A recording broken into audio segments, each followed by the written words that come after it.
안녕하십니까. 다르게 하기의 힘 이수경입니다. 네, 저 좋아하는 계절이 있으신가요? 좋아하는 계절, 가을 좋아하시죠? 저는 겨울을 가장 좋아하는데요. 이제 겨울은 날씨가 추워서인지 왠지 정신이 좀 번쩍 드는 것 같고 좀 맑아지는 것 같고 문제도 좀 잘 풀리는 것 같고 집중도 잘 되는 것 같아서 겨울을 가장 좋아합니다. 고3은 친구들이 열심히 노력했던 결과를 받아보게 되는 가을과도 같은 계절이라는 생각이 듭니다. 그렇다면 예비고1은 어떤 계절에 해당할까요?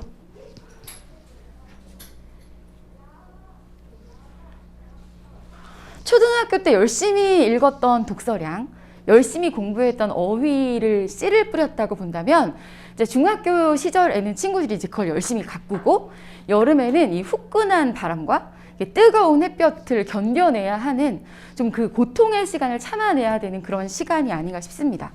예비고1이 딱 되면 친구들이 누구나 할 것 없이 갑자기 공부에 불타오르는 모습을 보실 수 있을 거예요. 친구들이 현재 중학교에서 공부하는 국어 공부량이 어떤지 한번 생각을 해보시면 거의 없죠.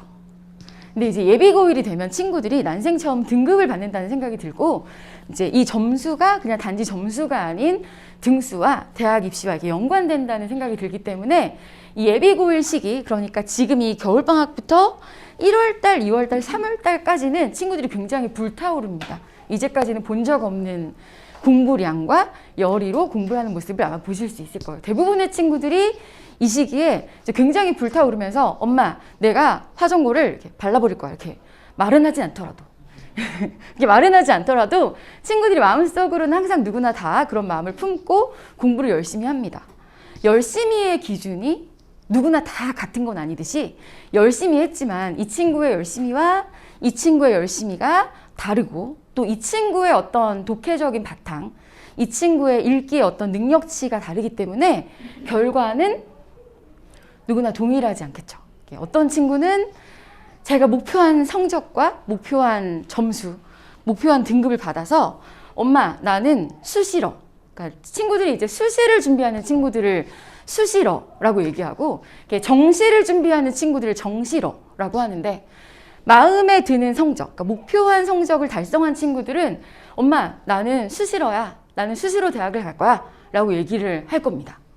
그렇지 않은 친구, 내가 목표 등급이 1등급이었는데 뭐 2등급이나 3등급을 안타깝게 받은 친구는 사실 친구들이 목표하는 대학의 수준이 굉장히 높은 상태이기 때문에 엄마, 나는 정시 파이터. 엄마, 나는 정시야. 라고 선언을 할지도 모릅니다. 또 이 친구도 그 다음 기말고사, 그 다음 학기에서 원하는 성적을 받지 못하면 이 친구도 엄마, 나는 정시 파이터인가 봐 라고 돌아설 수도 있습니다. 그런 채로 이제 2학년이 되면 아이들은 1학년 때와 사뭇 다른 상태에 빠지게 되는데요. 이제 1학년, 2학년, 3학년 중에 사실은 가장 지도하기가 어려운 학년은 2학년입니다. 1학년은 아직 희망에 차 있는 시기이고 3학년들은 어떻게든 대학을 가야 되기 때문에 자기들이 굉장히 발등에 떨어진 불이 있잖아요. 굉장히 열심히 합니다. 하지만 2학년 친구들은 자기가 이 학교에서 받는 어떤 성적과 등급에 안주하면서 그걸 수용하면서 굉장히 좀 패배주의, 자기 비하에 젖어 있는 시기가 2학년이에요. 그럼 이런 친구들의 모습을 바라보는 어머님들의 마음도 굉장히 아프시겠죠? 이렇게 힘든 공부는 왜 해야 될까요? 사실 공부를 하는 이유는 원하는 대학에 진학하기 위해서 하는 거죠. 그래서 이수경 국어에서는 어떤 정해진 어떤 방향성은 사실은 없습니다. 입시가 바뀌면 당연히 공부하는 방법도 바뀌어야 되기 때문에 제가 2005년에 화정에 처음에 와서 지금까지 계속 입시를 지도하고 있는데요. 2005년부터 지금까지 입시가 한 번도 같았던 적이 없습니다. 매년 입시는 계속 조금씩 바뀌어온 상태이고요. 어떤 해는 조금, 어떤 해는 많이 이렇게 작년과 올해는 별로 갭이 그렇게 큰 해는 아니지만 입시가 조금씩 바뀌었기 때문에 이수경 국어의 모양도 항상 변해왔습니다. 그래서 공부는 원하는 대학을 가기 위해서 하는 것이고요. 원하는 대학을 가기 위해서는 입시의 대략적인 방향을 저희가 알고 공부를 하는 게 현명한 방법이겠죠. 수시, 정시 모집 비율을 한번 보여드릴게요. 이쪽에 있는 표는 전국대학의 수시, 정시 비율이고요. 이쪽에 있는 표는 주요 15개 대학, 친구들이 사실 가고 싶어하는 대학은 이쪽이기 때문에 어머님들께서는 이쪽 대학보다는 이쪽 대학을 보시는 게 좀 더 좋을 것 같습니다. 지금 어머니들께서 보시는 이 자료는 저희 그 봉투 안에 들어있는 이수경국어라고 써있는 그 책자에 보면 다 이렇게 하나하나 나와 있어서 지금 저희는 8페이지를 보고 있습니다. 주요 15개 대학의 수시 정시 비율을 보니까 생각보다 정시 비율이 생각보다 높습니다. 그렇죠? 수시가 59%, 정시가 41%. 혹시 우리 아이가 가고자 하는 대학이 요 중에 있다면 한번 눈을 이렇게 콕 찍어주시고 우리 아이가 가고자 하는 대학은 요 정도의 비율이구나 하고 생각하시면 좋을 것 같아요. 네, 보통 이제 대학들이 입시의 방향을 정할 때 서울대가 어떻게 하는지를 이렇게 가만히 보고 그쪽 방향으로 좀 따라가려는 경향이 있습니다. 그래서 어머님들께서는 서울대의 방향성을 좀 보시면 좋을 것 같은데요. 2022학년도에 정시 비율이 30.6%였는데 2023학년도에는 정시 비율이 40%로 이렇게 크게 확대된 것을 볼 수 있습니다. 수시라고 하면 이렇게 4가지 전형으로 볼 수 있는데요. 요 하얀 그래프가 전국대학의 비율이라면 요 초록색 그래프가 주요 15개 대학의 그래프입니다. 학부모님들께서는 요 초록색 막대 그래프를 보시면 좀 더 정확하실 것 같아요. 요렇게를 나눠서 이쪽 부분을 정시라고 본다면 여기 교과, 종합, 논술, 실기 이 4가지 전형이 수시 전형이라고 할 수 있겠죠? 이 교과 전형이라고 하면 학교에서 보는 중간고사, 기말고사, 그러니까 지필고사 성적을 바탕으로 정량평가, 그러니까 1등부터 몇 등까지를 딱 끊어서 입학하는, 그러니까 내신 성적 위주의 전형입니다. 이 종합이라고 되어 있는 것이 저희가 학종이라고 줄여서 부르는 학생부 종합전형. 그러니까 이 종합전형에서는 친구의 내신 성적, 그러니까 교과 성적과 비교과, 학교생활 기록부를 합산하는 그런 종합전형이고요. 이제 논술전형이라고 하면 대학에서 대학별로 이제 개별적으로 시험을 실시해서 그 시험에서 이제 합불을 판단하는 그런 종류의 시험이고 대부분의 친구들과 상관없는 실기전형 이렇게 4가지로 되어 있습니다. 이 수능 전형은 당연히 정시니까 수능 성적이 중요하겠죠. 그리고 종합 전형의 일부를 제외하고는 교과 전형과 논술 전형에는 모두 수능 최저라는 조건이 붙어 있습니다. 그러니까 수능 최저라는 조건은 친구들이 1교시에 국어를 보고 2교시에 수학을 보고 3교시에 영어를 보고 탐구 영역을 본다고 쳤을 때 이 국어, 수학, 영어, 탐구 2과목 중에 2개 합 4 이내, 3개 합 5 이내 이런 식으로 걸려있는 이제 조건이 수능 최저라고 볼 수 있는데요. 교과 전형과 논술 전형의 대부분의 대학들이 친구들이 가고자 하는 15개 대학 중에 수능 최저가 없는 학교는 거의 없습니다.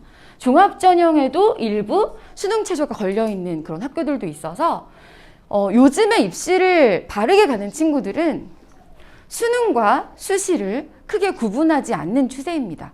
친구가 엄마 나는 수시러야 라고 했을 때 이 친구는 수시를 준비하는 친구이기 때문에 수능은 중요하지 않을까요? 아닙니다. 이 친구는 정시러야 하지만 이렇게 많은 이 수시 전형을 포기할 수는 없기 때문에 3학년 1학기까지 무조건 내신은 가지고 가셔야 돼요. 오늘 사실 이 입시 설명회의 핵심은 아이가 엄마 나는 수시러야, 엄마 나는 정시러야 라고 했을 때 그 부분에서 이 친구들이 이것들을 잘 알고 판단을 하는 것인가에 대해서 다시 한번 친구들과 잘 생각을 해보시면 좋을 것 같아요. 그 다음에 이제 여기는 11페이지고요. 여기는 주요 대학의 모집 전형별 종류별로 저희가 그래프로 나눠놨는데요. 이 노란색 부분이 정시, 여기 민트색 전형이 학생부 종합전형. 생각보다 학생부 종합전형의 비율이 그렇게 많이 크지는 않습니다. 이제 어머님들께서 입시의 대세는 아무래도 정시가 40%라고는 하지만 수시가 60이기 때문에 입시의 대세는 수시. 수시 중에 가장 많은 건 학종. 그러니까 사실 학종이 대세 중에 대세인 건 확실하지만 생각보다 비율로 따져봤을 때는 그렇게 많지는 않다는 생각이 듭니다. 사실 2, 3년 전만 해도 대부분의 수시 전형이 학생부 종합 전형인 때가 있었습니다. 여기서 대부분이라고 하면 우리 친구들이 가고자 하는 학교에 대부분의 전형이 학종일 때 저희도 굉장히 수행평가 그리고 이 친구들이 뭐 세부 특기 사항에 뭐가 들어가는지 독서 목록에 뭐가 들어가는지를 집중해서 지도하던 때가 있었습니다. 하지만 2, 3년 전과는 지금은 확실히 다릅니다. 그래도 현재 이수경 국어는 친구들이 내신과 수능을 끝까지 가져갈 수 있게 그 부분에 굉장히 집중하고 있고요. 사실 어머님들께서 내신 국어는 뭐 이수경 국어가 잘한다더라 라고 다들 생각을 하실 것 같아요. 그런데 수능 국어도 그럴까요? 맞습니다. 수능 국어도 그렇습니다. 저희가 이제 2023학년도 그러니까 올해부터는 2022년부터 이감 컨텐츠 사실 아시는 어머니들은 다 아실 거예요. 국어에서 이감이라는 브랜드가 어떤 위상을 차지하는지 아마 대부분 뭐 이감 모의고사 또는 김봉소 모의고사라고 하는데 저희가 이감 모의고사의 가맹점이어서 이감 모의고사는 이수경 국어에서만 구입하실 수 있습니다. 자, 이 전형은 학생부 교과 전형. 그러니까 내신 성적으로만 합격하는 합격선은 의대나 약대의 경우에는 인문계열의 경우에 1.17, 그러니까 자연계열은 1.38, 그리고 탑10 대학과 서울권 대학의 커트라인을 보여드리는 거예요. 그러니까 여기 안에 들어있는 숫자는 내신 등급에 해당합니다. 아이가 1등급이다 라고 하면 전교에서 전교생 중에 4%. 그러니까 보통 이제 저희 지역의 학교들의 전교생이 300명이 조금 안 됩니다. 4%라고 하면 한 12명가량? 많으면 13명 정도가 4% 1등급에 해당하고요. 2등급이라고 하면 32등 정도가 커트라인이어서 이 친구가 안타깝게 34등인데 그럼 이 친구는 3등급인 거죠. 31등 친구와 몇 등 차이가 나지 않지만 34등이나 33등인 친구는 자기 앞에 2명까지는 2등급인데 나부터는 3등급이야. 문 열고 등급 들어갔어. 이렇게 말을 하게 될 수도 있어서 생각보다 빡빡합니다. 그래서 교과 전형으로 서울권에서 입시를 치르기 위해서는 전교 한 40등 이내를 국어, 영어, 수학, 사회과학 이 주요 과목의 경우에는 40등을 벗어나는 순간 이 친구는 조금 교과 전형만으로는 어렵다 생각을 하실 수 있을 것 같아요. 그 다음엔 이제 종합전형. 종합전형이라고 하면 앞서 말씀드린 대로 내신 성적과 학생부, 학교생활 기록부를 합산해서 가는 거기 때문에 살짝 교과 전형보다는 살짝 여유롭긴 하지만 그렇게까지 여유롭지는 않은 3점대 초반까지는 서울권을 써볼 수가 있겠다라는 생각이 들어요. 그래서 이것 한 전교 40등 이내 성적을 좀 보시면 될 것 같습니다. 저희 지역의 전교 1등이라고 하면 저희 지역은 그렇게 시골 지역은 또 아니기 때문에 저희 지역의 전교 1등은 한 1.3 정도가 전교 1등 성적이고요. 제가 본 가장 최고 내신은 성사고 친구였는데요. 1.03 친구가 있었습니다. 이게 성사고라서 가능했던 어떤 기적 같은 일이 아닌가. 근데 이 친구는 이제 딱 한 과목 빼고는 다 1등급이어서 내신 성적이 최종으로 딱 끊어보니까 1.03이었는데 이 친구는 또 서울대까지는 못 갔고 연대를 갔습니다. 저희 지역의 전교 1등 한 1.3 정도이기 때문에 우리 친구가 아무리 좀 잘한다고 하더라도 뭐 1.1이나 뭐 1.03 이렇게 나오기는 조금 이제 저희 지역엔 좀 어렵지 않나 하는 생각이 들어요. 시험의 난이도도 있고 그렇기 때문에 한 1.3 정도가 전교 1등 성적입니다. 그 다음 이제 15페이지부터는 학생부 교과 내신 성적의 합격선을 학교별로 저희가 기재를 해두었고요. 그 다음에 종합 전형에서의 합격선도 기재를 해두었으니까 아이와 같이 한번 아이가 가고자 하는 학교가 어딘지를 논의해 보시고 요 정도가 내신 커트라인이다 라는 걸 좀 알려주시면 좋을 것 같아요. 그래서 수시를 잘 준비하기 위해서는 내신 성적을 잘 받을 수 있도록 최선을 다하는 것이 사실상 가장 중요합니다. 내신 성적. 그리고 우리 친구들은 이제 희망 전공 계열, 희망 전공 연계 선택 과목 이런 것들이 좀 중요한 입시를 치르고 있는 친구들이기 때문에 희망 전공 계열 교과 성적 선택 과목을 선택해 주는 게 굉장히 중요한데요. 이제 여기서 우리 아이는 아직 진로가 정해져 있지 않았는데요. 이거 바뀌면 안 되는 거 아닌가요? 하고 고민하시는 어머님들도 있으실 것 같아요. 하지만 학생부 종합전형은 중간에 진로가 바뀌어도 괜찮습니다. 중간에 진로가 바뀌는 건 괜찮지만 친구가 어떤 목표를 정해놓고 그 목표를 향해서 노력하는 과정이 좀 합리적으로 타당하게 표현이 되어 있어야 하고요. 중간에 진로가 바뀌게 되었다면 이 친구의 학교생활기록부에 그 부분을 설명해 주시면 돼요. 아이가 진로가 어떤 계기로 바뀌게 되었는지가 이제 이해가 가능하게 그 부분에 이렇게 써져 있다면 별로 크게 문제가 되지는 않습니다. 그리고 수업 시간에 적극적으로 질문하고 발표하는 것들이 굉장히 중요하고요. 수행평가, 발표 이런 것들을 진로와 연결하는 작업도 굉장히 중요합니다. 우리 아이는 질문을 잘 못하는데요? 라고 생각하시는 어머니들도 있으실 것 같아요. 하지만 학생부 종합전형은 자기 진로에 대한 적극성을 가지고 준비하는 친구들을 위한 전형이에요. 어쩔 수가 없어요. 우리 아이가 질문을 잘 못한다고 하면 질문을 잘 하도록 좀 유도를 해주셔야 돼요. 그럼에도 불구하고 아이가 질문을 하는 걸 잘 못하겠다. 그러면 보고서라고 하는 건 개별적으로 이제 아이가 탐구 활동을 해서 담당 선생님께 선생님 제가 이런 활동을 했어요 라고 문서로 만들어서 드리는 건데요. 이런 것을 좀 이제 친구들이 보완해서 사용할 수 있습니다. 보고서도 못 쓰겠다? 그럼 이제 학생부 종합전형은 조금 무리가 되게 됩니다. 그래서 친구들이 진로에 대해서 연구하고 탐구한 어떤 과정을 문서로 남겨서 선생님들께 좀 이렇게 손에 쥐어드리는, 나중에 선생님들이 학기 말에 세부 특기 사항을 쓰실 때 이제 이 보고서 부분을 반영해 주실 수 있도록 문서화되게 만들어 드리는 것도 굉장히 좋은 방법이고요. 특히 수행평가를 희망 전공과 연계하는 활동, 좀 이따가 학교생활기록부에 다시 한번 설명드리도록 할게요. 학생부 종합전형의 주요 재료가 되는 학교생활기록부에 대해서 설명드리도록 할게요. 학교생활기록부는 현재, 그러니까 2023학년도 입시까지는 이렇게 8가지의 항목으로 되어 있었습니다. 이 8가지의 항목을 좀 더 상세하게 보여드리도록 할게요. 지금 저희는 20페이지를 보고 있습니다. 첫 페이지엔 이제 친구의 어떤 이렇게 사진도 붙어 있고요. 그리고 인적사항과 출결사항과 수상 경력으로 되어 있는데요. 이제 출결사항에서 당연히 무단결석이나 무단지각 같은 게 있으면 불리합니다. 그리고 1페이지에 나오는 수상 경력이 현재는 학년마다 하나씩의 상을 기재할 수 있도록 되어 있는데요. 이제 올해, 앞으로 오는 입시부터 2024학년도부터 수상 경력은 아주 미반영되게 됩니다. 여기서 미반영이라고 하는 것은 학교생활기록부에는 적혀 있으나 대학에서 이것을 열람할 때는 이 부분을 열람할 수 없는, 볼 수 없는 이렇게 블라인드 처리가 되어 있는 형태로 제공이 될 것 같습니다. 그 다음에 자격증 및 인증 취득사항 부분은 대부분의 친구들과는 사실 관련이 없는, 이 자격증이 전혀 친구들은 없기 때문에 이 부분은 공란으로 대부분 처리가 되어 있습니다.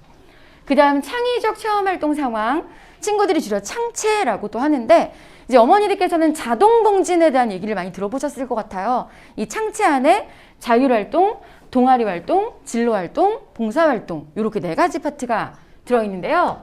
자율활동의 경우에는 이 친구가 전교를 단위로 어떤 학생회 활동을 했다든지 아니면 학교에서 어떤 소모임을 주도했다든지 그런 것들이 자율활동에 해당하게 되고요. 자율활동은 1년에 500자 정도의 분량을 차지하고 있습니다. 동아리 활동도 1년에 500자 정도를 차지하고 있는데요. 현재는 이 친구가 들고 있는 동아리 하나, 자기가 스스로 만든 자율동아리 하나를 기재할 수 있도록 되어 있지만 이제 2024학년도부터는 자율동아리는 미반영되게 되고요. 소논문 기재가 금지된 것은 좀 몇 년 전의 일이라 아마 어머님들께서도 소논문은 기재할 수 없다는 것을 많이 들어보셨을 것 같아요. 그리고 2024학년도부터는 아주 봉사활동이 미기재됩니다. 이전 몇 년 전만 해도 대학에서 어떤 학교들의 경우에는 봉사활동을 60시간보다 많이 했다. 그럼 그 부분을 정량화해서 아예 점수로 부여했던 대학들도 있었습니다. 하지만 이제 봉사활동은 아예 대학에서 열람할 수 있는 부분이 아니고요. 진로활동 같은 것도 연간 700자에 해당하고요. 과거에는 이 친구가 되고 싶은 어떤 직업을 이제 학교생활기록부에 쓰도록 되어 있었는데 현재는 그 부분도 미반영되게 됩니다. 교과학습 발달사항이라고 하면 여기는 이제 단위수와 석차, 등급이 표시되게 되어 있는 여기 내신을 표현하는 부분이 되고요.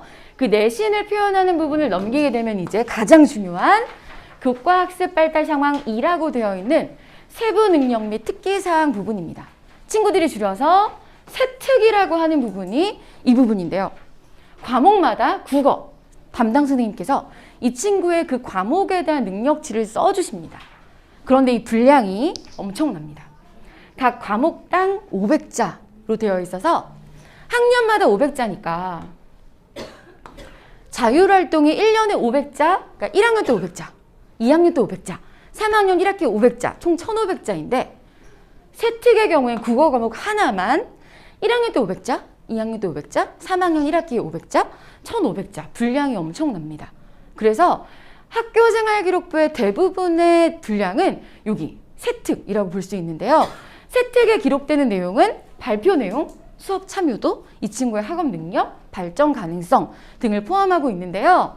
이제 이 발표 내용, 수업 참여도, 학업 능력, 발전 가능성을 어떻게 활용할 수 있는지 말씀드리면 이 친구가 사실 수학을 굉장히 잘하는 친구예요. 그런데 그 중간고사에서 5회말 실수를 합니다. 그래서 이 친구가 생각지도 못한 이제 이 친구의 원래 성적이 아닌 점수를 받았어요. 그럼 이 친구의 수학 선생님께서는 그 부분을 세특에 반영해 주실 수도 있어요. 이 친구가 사실은 수학적으로 굉장히 깊이 있는 학습을 하고 이 친구가 능력치가 가능성이 있는 친구인데 사실 이번에 이렇게 실수를 했지만 다음번에 이렇게 보완하면 더 좋은 성적을 받을 수 있을 거다. 그랬을 때 이 학생부 종합전형은 정성평가, 그러니까 이 친구의 어떤 퀄리티, 등수, 어떤 숫자, 성적으로 딱 자르는 전형이 아닌 이 친구의 어떤 퀄리티를 반영하는 그런 전형이기 때문에 이런 부분들이 이제 평가에 반영되게 됩니다. 세특 부분에서 이 친구의 발표 내용 이런 것들이 굉장히 중요한데요. 사실 친구들이 굉장히 순진해요. 순수해요. 어떻게 순수하냐면요. 국어 선생님이 수행평가로 시 감상문 쓰기를 이렇게 내주세요. 그럼 이 친구들이 이제 교실 뒤편에 그 인쇄물이 붙어 있으니까 그걸 사진 찍어서 선생님한테 카톡으로 전송을 합니다. 선생님이 이렇게 보고 아 평가 요소가 이런 거 있고 이렇게 되는구나. 그러면 어떤 학교의 담당 시간에 선생님이 자 이번에 시 수행평가니까 뭐 준비했는지 말해볼까? 그럼 이 친구는 시 감상문 어떻게 써요? 근데 진짜 순수하게 시 감상문을 쓰려고 해요. 정말 순수하게. 선생님이 물어보죠. 너는 진로가 뭐니? 그럼 친구는 진로는 왜요? 이렇게 물어봐요. 이게 세부 특기사항에 자기의 진로와 엮어서 써야 되고 자기가 하는 활동들이 그렇게 기록이 된다는 것을 친구들이 잘 모르기 때문에 정말 순수하게 선생님이 이렇게 붙여놓으신 그 활동을 그냥 하려고 하거든요. 이걸 진로와 좀 연결 지어야 된다는 것을 저희는 수업 시간에 매 시간 친구들한테 얘기해주고 있고요. 이 부분이 굉장히 입시에서 중요한 친구들의 경쟁력이 될 것 같습니다. 독서활동 사항을 쓰는 칸이 올해까지 있었는데요. 이제 올해 입시를 치는 친구, 2023학년도 입시를 치른 친구들까지는 독서활동 상황이 반영됐습니다. 하지만 2024학년도부터 독서활동은 미반영되게 됩니다. 사실 학생부 종합전형이 거의 대부분의 전형을 차지하고 있었을 때 이수경 국어에서는 이 독서활동 상황을 좀 있어 보이게, 풍성하게 채우기 위한 독서 특강이 있었는데요. 예를 들면 친구들이 절대 혼자 읽을 수 없는 책들이 있잖아요. 예를 들면 총균쇠, 종의기원 이런 종류의 책들은 친구들이 혼자서 읽어내기가 조금 어렵습니다. 뭐 읽어낸다고 하더라도 아주 많은 시간이 걸리겠죠? 그러면 그런 책을 선생님과 함께 3주 동안 읽어요. 그러나 그 다음 주에는 이 독서 특강에 참여한 친구들이 5명이면 그 어떤 주제, 뭐 총균세와 관련된 다른 좀 간단한 주제의 책을 하나씩 선정해서 하나씩 요약해서 발표를 하는 거예요. 그럼 이 친구는 5명의 친구들이 발표한 5개의 책과 총균세라는 좀 묵직한 책, 주제 통합 독서를 완성해서 이 독서 목록에 이렇게 올릴 수 있었습니다. 그래서 친구들이 굉장히 있어 보이는 독서 활동을 만들기 위해 노력했었는데요. 지금은 저희가 그런 독서 특강을 진행하지 않습니다. 왜냐하면 이 독서 활동이 미반영되는데 저희가 그런 활동을 하면 좋겠지만 아이들의 에너지나 이렇게 부분 시간적인 측면에서 할 수가 없기 때문에 가장 좋아하는 것은 저희 선생님들이세요. 사실 독서 특강을 하느라 선생님들한테 책을 읽으라고 계속 얘기를 해가지고 저희가 막 책 읽는 여행도 가고 방에다 가둬놓고 선생님들 책 읽게 하고 막 이래가지고 선생님들이 굉장히 괴로워하셨어요. 독서 특강을 하지 않으니까 선생님들이 굉장히 행복해하세요. 그리고 여기 8번에 행동 특성 및 종합 의견, 행특이라고 부르는 이 부분에는요, 담임 선생님께서 친구들의 어떤 인성, 성격적인 부분을 여기다가 써주시는데요. 생각보다 굉장히 자세하게 이 친구의 인성에 대해서 써주십니다. 좀 기억에 남는 행특 내용이 있는데요. 한 어떤 행신고 친구가 자기 생기부를 가져와서 읽어보는데 거기 이렇게 써 있는 거예요. 이제 이 아이가 굉장히 인성이 바르고 훌륭하다 하고 그 사례를 여기다 써주셨어요. 아이가 귤을 가져와서 친구들이랑 나눠 먹은 거예요. 선생님이 이제 그 모습을 보고, 아, 애가 좀 착하다. 귤을 친구들한테 나눠주는 모습을 보고 생각을 하셨는데, 귤을 다 먹고 나니까 친구들 귤 껍질을 다 걷어서 비닐봉지에 넣는 장면을 선생님이 보신 거예요. 너 왜 그걸 거기다 넣니? 라고 했더니, 귤 껍질은 음식물 쓰레기로 분류되니까 쓰레기통에 넣으면 안 돼요. 라고 이 친구가 말을 했고, 선생님은 그분을 이 행특 부분에다 써주신 거예요. 대학에서 이 친구의 어떤 이 에피소드를 통해서 이 친구가 얼마나 바르고 얼마나 좋은 친구인지를 판단할 수 있었겠죠. 생각보다 여기가 굉장히 디테일한, 뭐 어떤 친구가 다리를 다쳤는데 이 친구가 뭐 등굣길을 도와주었다, 이런 거를 이렇게 발견할 수 있는 부분이 여기 행특 부분이라고 할 수 있습니다. 지금까지 저희가 이렇게 학생부 종합전형에 대한 설명을 드렸는데요. 학생부 종합전형은 진로 연계가 핵심이어서 친구가 선택하는 동아리 활동, 그리고 세부 특기사항이 핵심입니다. 그러니까 동아리 활동 같은 경우는 사실 친구의 능력치가 아닐 수 있어요. 왜냐하면 여기 우리 동네 지역에서는 이 친구는 굉장히 어떤 과학적으로 깊이 있는 공부를 할 수 있는 친구인데, 이 친구의 동아리가 그걸 받쳐주지 못하고 굉장히 이렇게 기본적인 활동에 그치는 활동을 할 수도 있습니다. 그래서 친구들이 좀 주도적으로 동아리를 좀 이끌어가는 그런 모습이 좀 중요하고요. 사실상 전교 회장이나 반장이나 그런 것들을 한다고 해서 굉장히 큰 스펙이 되진 않습니다. 그러니까 전교 회장으로서 어떤 역할을 했는지, 그리고 반장으로서 어떤 성장이 있었는지, 그분이 뒷받침돼야 되는 거지, 뭐 반장이었다, 뭐 전교 회장이었다, 이런 건 사실 그거 하나만으로는 그렇게 큰 스펙이 되지 못합니다. 동아리와 세부 특기 사항을 잘 만드는 것이 학생부 종합전형의 핵심이고요. 결론적으로 말씀드리면 우리 아이들은 학교 생활 기록부를 잘 챙겨야 하고요. 무엇보다 중요한 내신 성적 잘 챙겨야 되고요. 수능 잘 챙겨야 되고요. 세 개 다 잘해야 된다는 얘기입니다. 그럼에도 불구하고 학생부 종합전형은 소개팅 같은 겁니다. 왜 소개팅이라고 말씀을 드리냐면요. 소개팅 해보셨나요? 너무 오래전의 기억이라 가물가물하시죠? 저도 되게 오래전의 기억이라 잘 생각은 안 나지만, 소개팅을 나가면 어떤 레스토랑에서 만나요, 남자를. 그럼 이제 보통 파스타 같은 걸 먹잖아요. 파스타를 먹고 막 웃으면서 막 즐겁게 얘기해요. 분위기가 엄청 좋아요. 커피도 한잔 했어요. 어떤 남자는 집에도 데려다줘요. 되게 행복한 시간을 보내고 집에 왔는데, 이제 그 다음엔 이제 기다리잖아요. 문자가 오거나 카톡이 오거나 만나자고 해야 되는데 이 남자가 만나자고 연락을 하지 않아요. 그러면 어떻게 하시죠? 전화해서 저기요, 왜 저 만나자고 안 하세요? 이렇게 못 하시죠?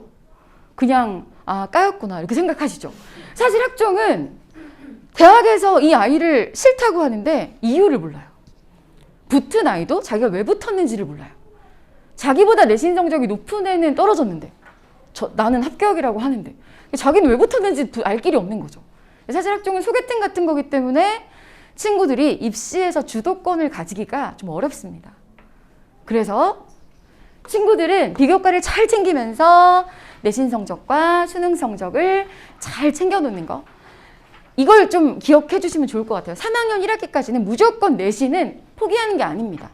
내신은 무조건 가져가셔야 돼요.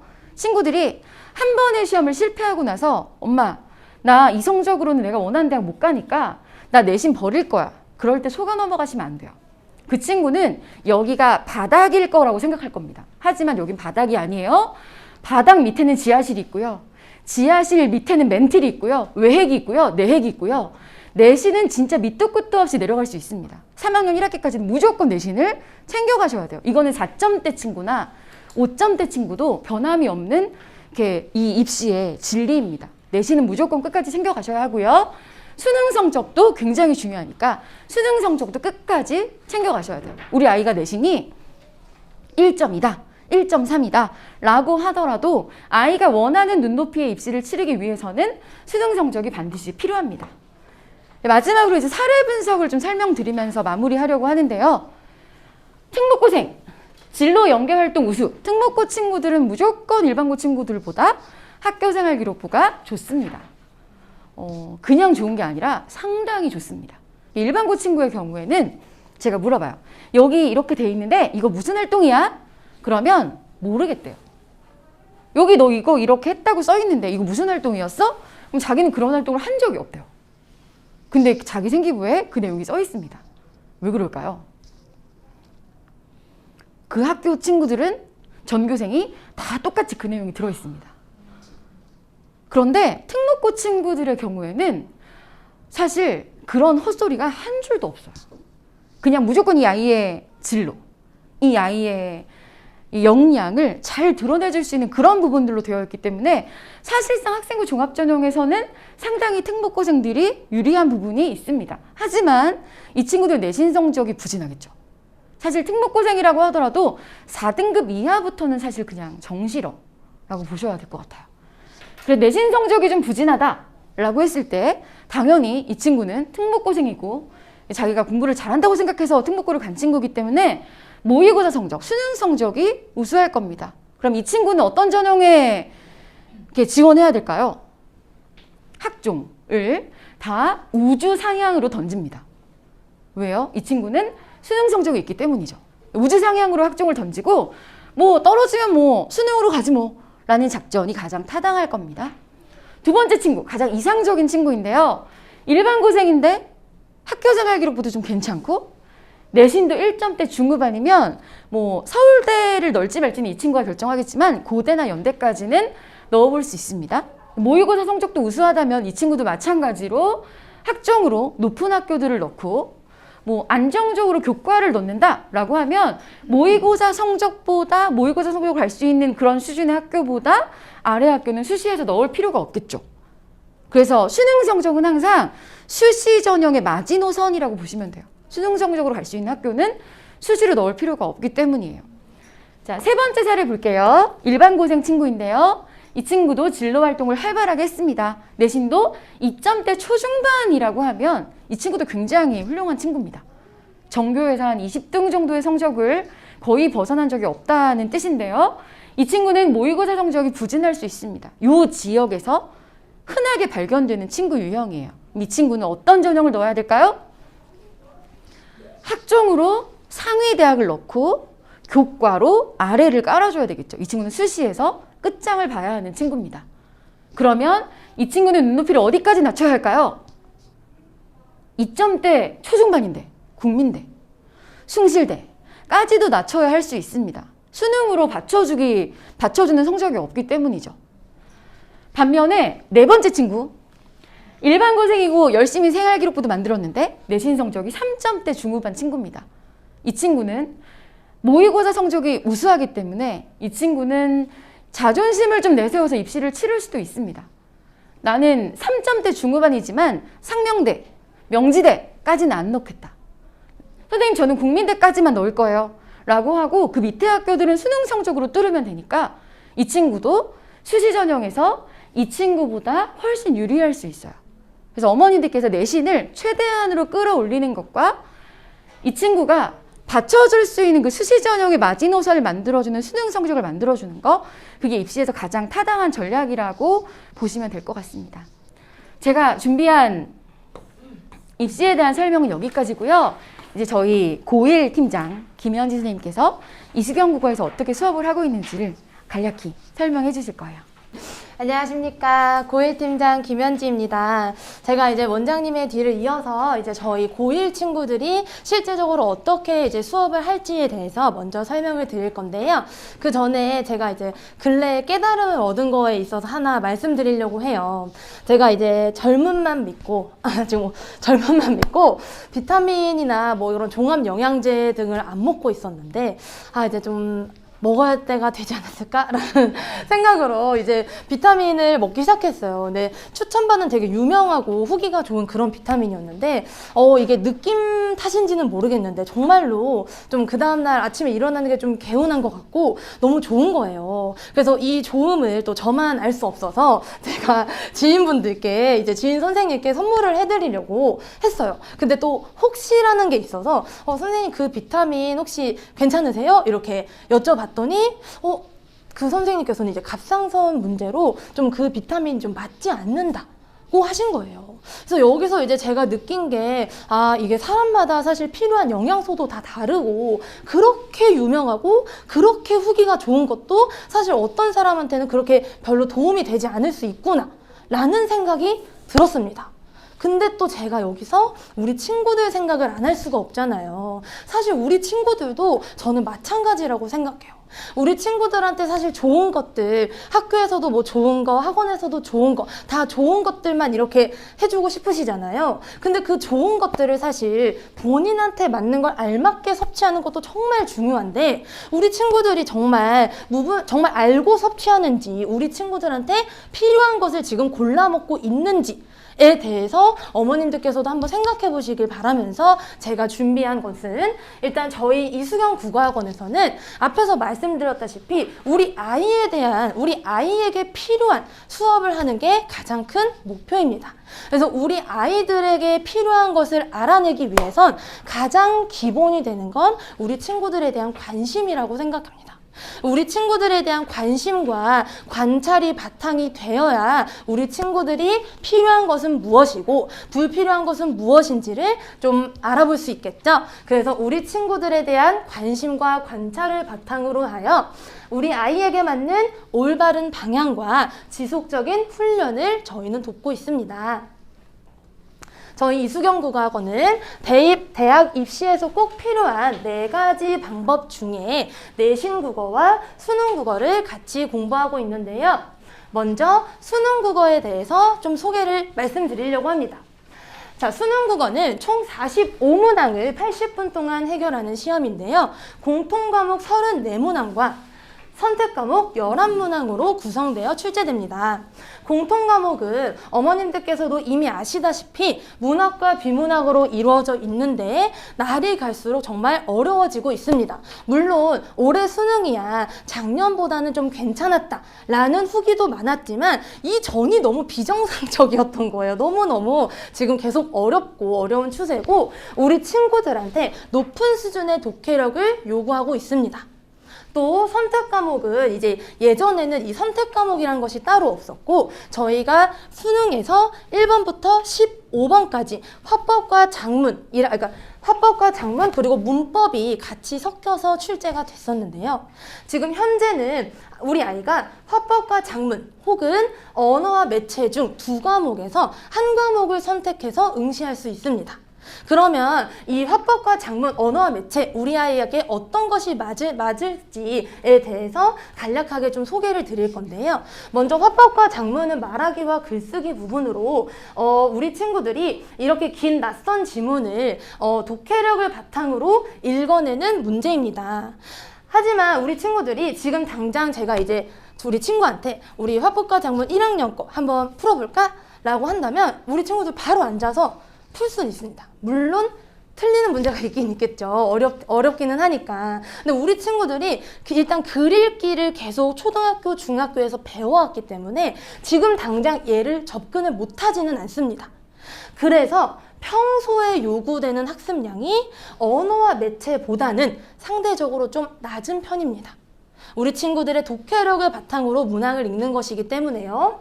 자, 반대로 언어와 매체 같은 경우는 화법과 장문에 비해서는 학습량이 꽤 많이 필요합니다. 좀 더 많은 학습량을 요구하는데요. 이 언어와 매체는 어머님들께서도 우리 친구들도 알고 있다시피 문법입니다. 이제 문법 영역인데 사실 어머님은 우리 친구들 문법 너무 싫어하잖아요. 보통 대부분 친구들이 좀 안 좋아하는데요. 일단 전체적으로 암기가 필요한데 이제 중학교 문법 같은 경우는 그저 암기만을 베이스로 조금 응용돼서 문제가 출제됐었더라면 고등학교 1학년과 2학년 올라와서 배우는 언어와 매체는 암기한 내용 그대로가 절대 그대로 출제되지 않습니다. 암기한 내용을 바탕으로 우리 친구들이 처음 보는 문장에 적용할 수 있게끔 내신 문제가 출제되고 있습니다. 당연히 언어와 매체 문법 수능에서도 마찬가지입니다. 우리 친구들이 배웠던 개념을 바탕으로 출제가 되고 있기 때문에 학습량이 기본적으로는 문법에 대한 어떤 지식이 반복적으로 좀 학습이 되어 있어야 해서 평소에 좀 요구되는 학습량이 꽤 많습니다.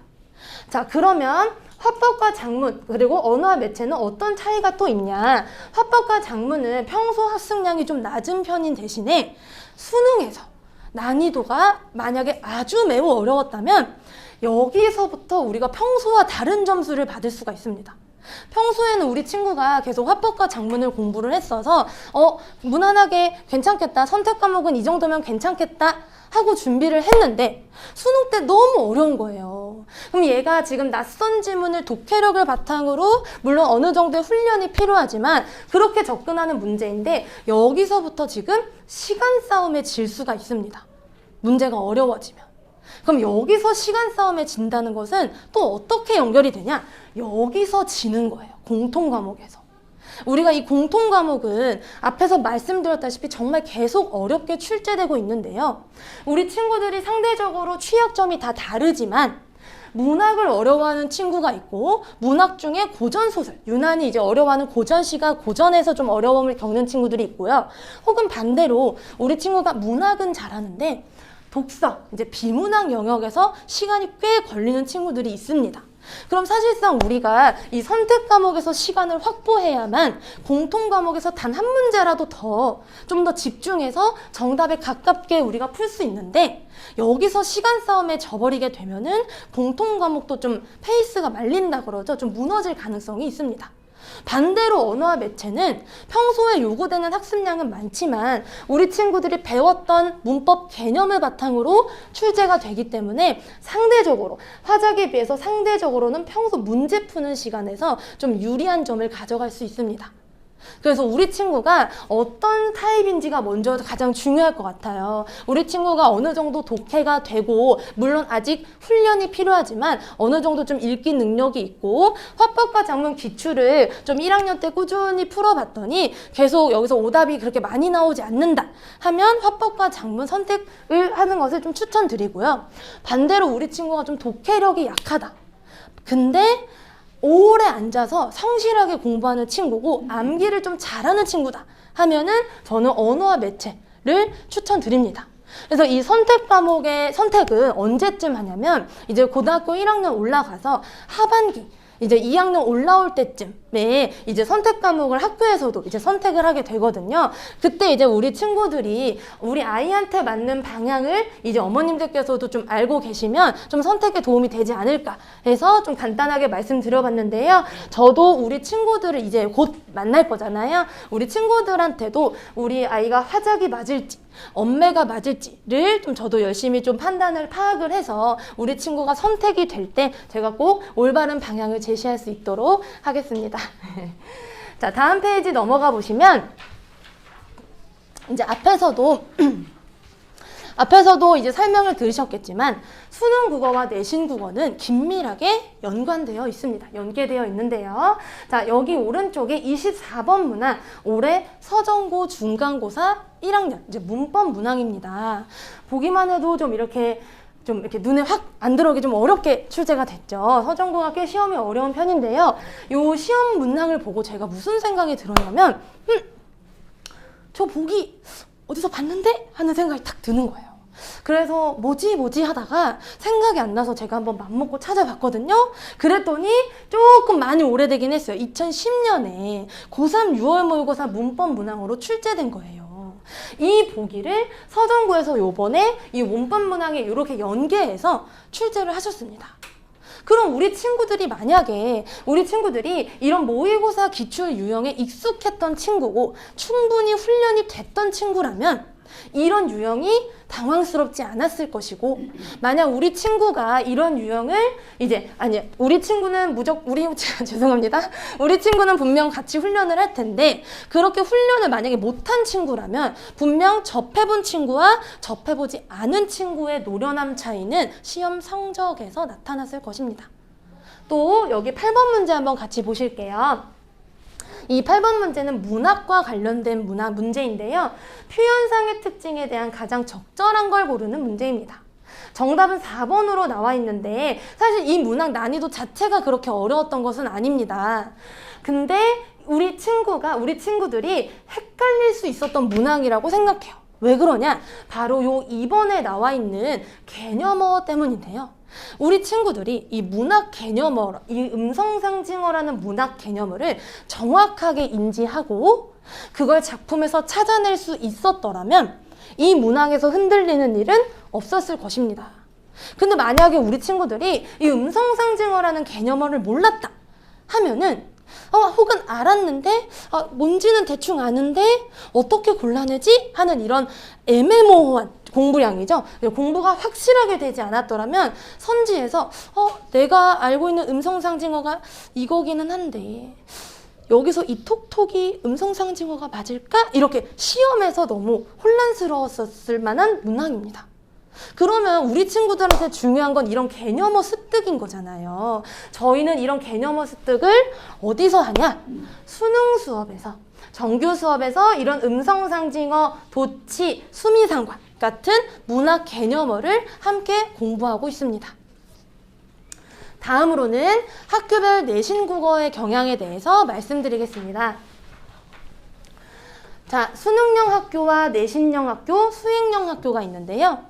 수능형 학교에는 대표적으로 서정고와 백양고가 해당이 됩니다.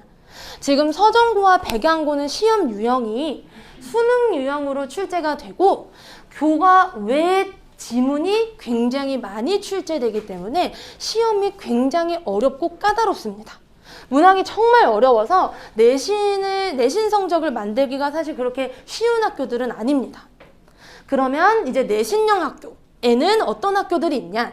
화수고, 화정고, 행신고, 무언고, 능곡고 정도가 되겠는데요. 내신형 학교는 교과서와 그 다음에 학교에서 배부되는 프린트 양이 꽤 많습니다. 교과서와 프린트의 세부 개념들이 까다롭게 출제되는데요. 물론 까다롭게 출제되지만 수능형 학교에 비해서는 수월한 편입니다. 그러면 우리 친구들이 내신을 마련하기 위해서 내신형 학교에만 가는 것이 과연 정답일까요? 꼭 그렇지만은 않습니다. 왜 그러냐면요. 내신형 학교, 그러니까 적당히 우리 어떤 학교들은 사실 적당히 난이도를 좀 잘 맞춰주세요. 1등급이 적당히 나오게끔 이렇게 성적이 고루고루 분포될 수 있게끔 해주시는데 또 간혹 이제 난이도 조절 실패라고 하죠. 너무 시험이 쉽게 나오는 학교가 간혹 있습니다. 그래서 내신에서 이제 사실 11명, 12명 정도까지가 1등급 끝인데요. 100점이 20명이 나와버리면 그 학교 그 학년에는 1등급이 없게 시작되는 거예요. 우리 아이는 100점이어도 2등급이 될 수도 있습니다. 이게 내신형 학교의 어떻게 보면 안타까운 단점이 될 수도 있습니다. 그러면 우리 친구가 수능형을 가야 되냐, 내신형을 가야 되냐, 수행형을 가야 되냐? 정답은 어디에 있냐면요. 바로 여기 있습니다. 자, 우리 친구가 해야 할 일은 어떤 유형이 나오더라도 정확하게 적용할 수 있는 그런 능력치가 좀 필요한 건데요.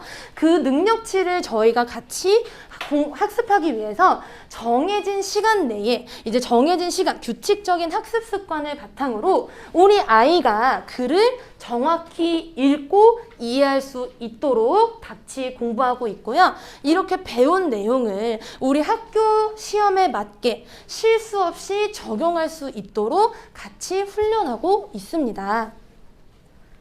그래서 저희 이수경 국어는 제일 중요하게 여기는 부분을 이렇게 좀 메모를 해놨는데요. 일단 저희 학원은 소통 가능한 수업을 지향하고 있습니다.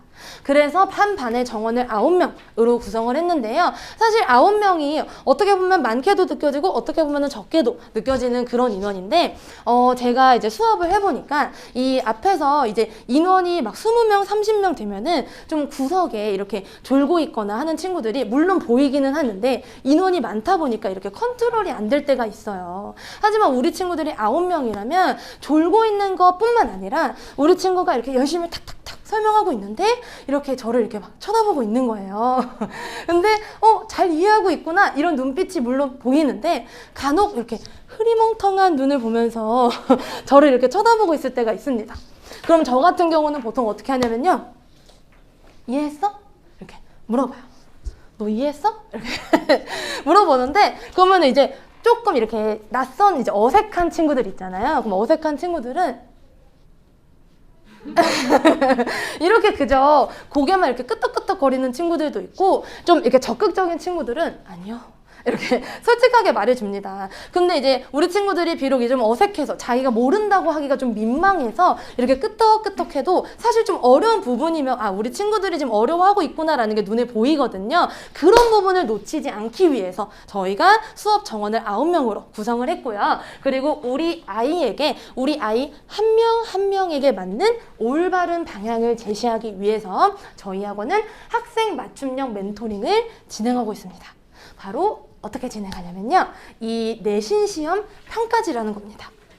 여기 저희가 우리 친구들이 실제로 썼던 샘플을 한번 올려봤는데요.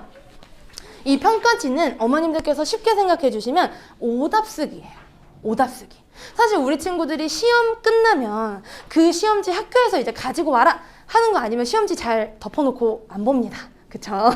그래서 저희는 시험 끝나고 항상 시험 마무리 수업이 있는데요. 그 마무리 수업 때 이제 요번에 응시했던 시험지를 가지고 옵니다. 그래서 우리 아이에게 평가지를 나눠주고 나서요. 한번 써보는 거예요. 우리 아이 이 시험 전체 난이도 어땠어? 시간은 안 부족했니? 점수는 몇 점이야? 주변 반응은 어때? 이런 전체적인 좀 이야기를 나눠보고 한 문제 한 문제씩 왜 틀렸는지를 한번 써봐요. 근데 사실 여기에는 이제 좀 우리 친구들이 잘 쓴 게 실려 있는데 맨 처음 평가지는 솔직히 우리 친구들이 많이 안 써봤기 때문에 잘 못 씁니다. 어떻게 쓰냐면요. 1번과 5번 중에 헷갈렸다. 딱 요렇게만 씁니다. 그리고 3번이 답인 줄 알았는데 답이 아니었다. 요렇게만 쓰는 거예요. 근데 사실 그거는 제대로 된 오답이 아니잖아요. 그래서 저희가 선생님과 옆에 같이 앉아서 이제 다시 아이가 쓴 거랑 시험지랑 같이 보면서 같이 얘기를 나눠봐요. 너가 1번과 5번 중에 헷갈렸다고 하는데 왜 헷갈렸어? 하면은 애들이 이제 말로는 이제 좀 자기 생각을 좀 풀잖아요. 그래서 뭐 자기는 이 음성상징어가 여기에 있는 줄 알았다는 거예요. 그럼 너가 알고 있는 음성상징어는 뭔데? 이거요. 그래? 그럼 그게 어디 있다고 생각하는데? 하고 또 작품을 이렇게 좀 약간 취조하는 것 같기는 한데 이렇게 하나씩 읊어보면은 여기 없네요? 이렇게까지 결과가 나와요. 그래서 우리 친구들 이 부분에 정말 좋은 점은 우리 친구들이 사실 질문도 많이 안 해보고 본인들이 어떤 점이 약점인지를 사실 우리 친구들 혼자서는 모르는데 그거를 선생님과 같이 옆에서 얘기를 하면서 우리 친구들의 좀 약점을 파악합니다. 그럼 이 약점을 파악해서 이 다음 대비 때는 우리 아이에게 좀 더 맞는 방향, 우리 아이가 사실 정말 잘하고 있는 줄 알았는데 알고 보니 암기가 필요한 부분에서 암기가 좀 부족했다라든지 그런 취약점을 이제 발견을 하게 되잖아요. 그런 기말고사 때는 조금 더 우리 친구가 암기를 좀 더 잘할 수 있게끔 혹은 정리를 좀 해서 머릿속에 내용을 체계적으로 넣을 수 있게끔 최선의 보완책을 제공하고 있습니다. 네, 그리고 또 넘겨주시면 저희가 모의고사 평가지도 작성하고 있는데요. 저희 이수경 국어학원에서는 이제 평소에는 수능 수업과 내신 수업을 이렇게 준비하고 있고 방학 기간에 조금 아이들이 여유로운 방학 기간 때는 3회에서 4회 정도 모의고사를 실시합니다. 저희는 이 모의고사도 그저 실시하고 끝이 아니라 우리 아이들이 마치 OMR을 입력하듯 자신의 답안을 이렇게 스마트폰으로 입력을 해주면 우리 친구들한테도 이 등급표가 뜨고 저희 선생님들한테도 이것을 확인할 수 있는 이 데이터베이스가 마련되어 있습니다. 그래서 우리 친구들의 등급 확인은 물론 우리 친구들이 전체적으로 어느 영역에서 좀 많이 틀렸는지, 그리고 요번 시험에서는 우리 친구들 여기 16번, 19번, 27번 문학에서 요 부분의 문학에서 좀 오답이 많았구나 하는 것들을 선생님들께서 알아보실 수 있어요. 그럼 이런 것들을 어떻게 또 풀이를 하냐면 저희가 방학 동안의 정규 수업에서는 20분에서 30분 정도 풀이 수업을 같이 진행합니다. 그 풀이 수업도 그저 형식상 진행하는 게 아닌 너네 요번에 여기 고전소설 심청전 많이 틀렸던데 이거 왜 틀렸지? 한번 같이 볼까? 하면서 우리 아이들한테 읽는 방법에 대해서 어떤 솔루션을 좀 수업 시간에 계속 제공하고 있습니다. 그리고 또 방학 동안에는 저희가 이렇게 어휘 프로그램이 추가될 예정입니다. 저희는요, 시중교재를 사용하기도 하지만 죄송합니다. 저희는 자체 교재를 사용하기도 하지만 시중교재를 사용하기도 하는데요. 사실 시중교재도 정말 정리가 잘 되어 있고 잘 나와 있는데도 사실 우리 아이들한테 필요한 이렇게 체계적인 정리가 좀 부족한 경우가 있습니다. 그래서 우리 아이들에게 좀 이런 정리를, 아이들이 체계적으로 좀 내용을 잘 정리할 수 있게끔 저희가 워크북을 제작해서 우리 친구들이 손으로 좀 써보면서 공부할 수 있게끔 돕고 있습니다. 짠! 다음은 저희 자체 교재인데요. 알록달록 이쁘죠? 자, 요 자체 교재는 저희가 단순히 기출을 짜깁기 한 게 아니라 우리 친구들이 흥미를 갖고 공부에 의욕이 생기도록 이렇게 연구하여 만든 교재입니다. 그리고 저희 전체 커리큘럼 한번 말씀드릴게요.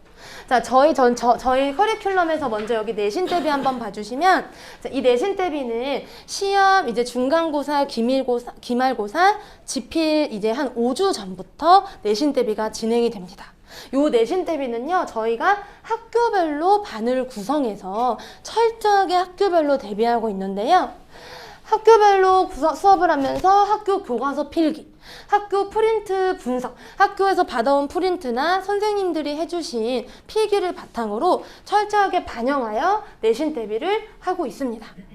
그리고 저희 정규 수업은요, 내신 대비 기간을 제외한 수업을 정규 수업이라고 하는데요. 정규 수업은 EBS 커리큘럼으로 진행하고 있습니다. 그래서 저희가 자체 교재를 사용하기도 하고 시중 교재를 사용하면서 우리 친구들이 그때에 꼭 획득해야 할 개념들이나 수업 방법 등을 이제 같이 공부하고 있습니다. 이 정규 수업과 여기 나와 있는 이 개인 진도는 긴밀하게 또 연관이 되어 있는데요. 이 개인 진도는 우리 친구들이 이제 국어학원을 사실 일주일에 3-4번씩 오지는 않잖아요. 일주일에 2번, 이제 저희는 사실 한 번도 너무 적은 것 같아서 이렇게 2번으로 구성을 했는데, 요 일주일에 이제 2번을 오면 나머지 요일은 사실 우리 친구들이 국어를 좀 잊고 삽니다. 영어와 수학에 많이 밀려서 국어를 좀 잊고 사는 편인데, 그러면 우리 친구들의 발전이 조금 더 느릴 것 같아서 저희가 정규 수업을 어떻게 구성했냐, 오늘 배운 작품만 공부하는 게 아니라 오늘 배운 작품에서 학습한 내용을 다른 낯선 지문에도 적용할 수 있게끔 수업을 구성하고 있어요. 그래서 우리가 오늘 소설을 읽을 건데 소설을 어떻게 읽어야 되냐면 요 인물 찾고 요 인물들이 무슨 말을 했게 이렇게 인물과 대사와 사건들을 이렇게 연결해서 보는 수업을 진행을 하면요. 우리 친구들이 개인 진도, 개인 교재에서 자신들이 현대소설을 이렇게 착 펼쳐놓고 학원에서 배운 대로 여기 인물 찾고 여기 얘네들이 갈등하는 이유 찾고 이 대사 누가 했고 하고 연습해 볼 수 있는 교재다 라고 생각해 주시면 되세요. 그래서 사실 이 개인 지도 같은 경우는 우리 친구들 레벨에 따라 조금 풀어내는 능력치가 좀 다릅니다. 국어를 좋아하고 조금 문제를 빠릿빠릿하게 이제 열심히 하는 친구들은 한 권에 3권에서 5권, 1년에 3권에서 5권 정도 풀기도 하고요. 반대로 좀 국어에 너무 흥미가 없어서 이렇게 좀 느릿느릿 천천히 조금 이렇게 천천히 시간이 필요한 친구들은 1년에 한두 권씩 정도 해내기도 합니다. 그래서 저희가 이런 부분에서 우리 친구들의 어떤 국어의 이제 흥미도나 이 수업 시간에 배운 것들을 잘 적응해서 풀어오고 있는지를 확인하고 있습니다. 다음은 저희 이제 정규 시간표 보여드릴 건데요. 이미 안내 받아보신 시간표이실 것 같아요. 자, 안내 받아보셨던 것 중에서 차에 다른 점이 딱 하나가 있는데요. 바로 일요일에 개설되어 있는 심화반 시간표입니다. 네. 자, 요 심화반이라고 하는 거는 저희 정규반이랑 조금 다른 반인데요. 심화반 선발고사는 1월 말쯤에 예정되어 있습니다. 이 심화반 선발고사는 우리 친구들이 이제 시험을 통해서 이제 상대적으로 점수에 따라서 이제 선발이 되는 부분인데요. 심화반은 정규반과 뭐가 다르냐? 일단 아무래도 국어적인 어느 정도 능력치나 감각이 있는 친구들이 모여있기 때문에 같은 교재를 나가도 진도가 좀 빠른 편입니다. 그래서 진도가 좀 빠르게 진행이 되고 막 엄청 빠르지는 않아요. 저희는 지금은 천천히 개념을 쌓아갈 때니까 엄청 빠르진 않지만 조금의 속도 차이는 있습니다. 그리고 또 심화반 수업 같은 경우는 좀 약간 자율적이에요. 저희가 뭐 문학의 개념어에 대해서 막 공부를 하는데 마침 좋은 예시에 모의고사 지문이 있다 하면은 이 수업과 이 모의고사 지문을 연계하면서 수업하기도 합니다. 그리고 특혜 아닌 특혜 느낌인데요. 저희 원장 선생님께서 워낙 바쁘셔서 사실 매번 들어오시지는 못하지만 좀 원장 선생님 스케줄과 이 심화반 수업이 좀 맞는다면 가끔 특강 느낌으로 이제 들어오셔서 수업을 하시기도 합니다. 네, 그래서 저희 심화반 시간표까지 이렇게 안내되어 있으니까 한번 생각이 있으신 어머님들께서는 이제 좀 이렇게 참고해 주시면 좋을 것 같습니다. 자, 제가 준비한 내용은 여기까지였는데요. 제가 이번 주에 우리 친구들과 너무 열심히 수업을 했다 보니 목이 조금 쉬어서 잘 전달이 됐을지 모르겠어요. 그래서 저는 앞에서 어머님들께 말씀드렸다시피 우리 친구들한테 필요한 거를 꼭 준비하고, 네, 우리 친구들한테 꼭 필요한 수업을 하기 위해서 그렇게 수업 준비를 할 것입니다. 어머님들께서도 우리 아이들 이제 보내주시기 전에 이렇게 우리 이수경 국악원은 이렇더라, 김현지 선생님이라는 사람이 저렇더라 라는 거를 좀 알아주시고 최선을 다해서 마음을 다해 가르치겠습니다. 감사합니다.